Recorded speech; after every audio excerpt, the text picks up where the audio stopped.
The Dark Truth of Thanksgiving is a podcast telling the part of Thanksgiving that isn't so clean as what we were told. This podcast contains mentions of slavery, dismemberment, and murder.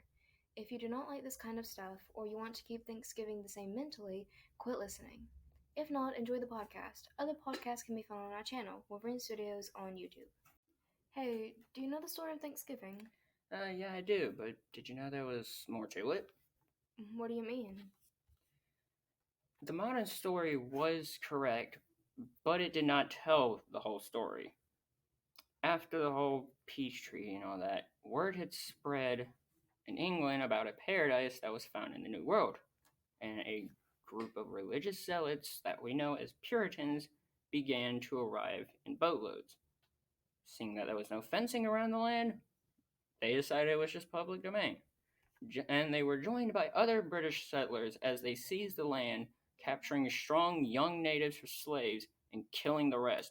But the Pequot Nation had not agreed to the peace treaty Squanto had negotiated, and they had fought back.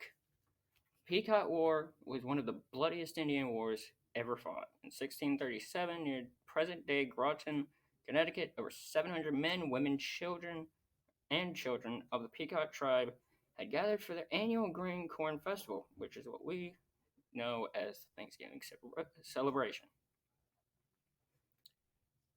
In the pre-dawn hours of said festival, the sleeping Indians were surrounded by English and Dutch mercenaries who had ordered them to come outside.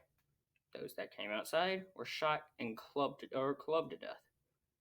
The women and children who were reasonably terrified stayed inside the longhouses and were burned alive.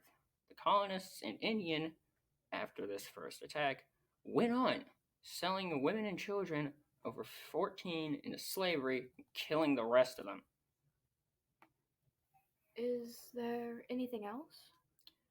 Well, funny thing, there wasn't even any evidence that the Wampanoag people were even invited to the feasts, because experts believed that they instead came to investigate gunshots that were done during the festival. In fact, they had no reason to even like us, because the first time the Pilgrims encountered the Wampanoag people, they stole the tribe's winter's provisions. And the sole reason the alliance between the Pilgrims and the Wampanoag tribe was created was because the Wampanoag were being ravaged by diseases brought over by the settlers.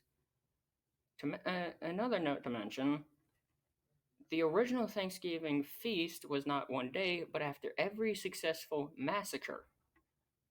And they got so excessive, in fact, that George Washington suggested that they only did one day instead of after every massacre.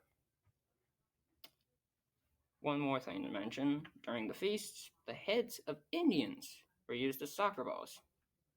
How fun. Thank you for listening to our podcast, and we hope you enjoyed it. If you want to hear more from us, or possibly other podcasts done by members of Wolverine Studios, subscribe to the channel and like the video to show your support. Have a very belated Happy Thanksgiving.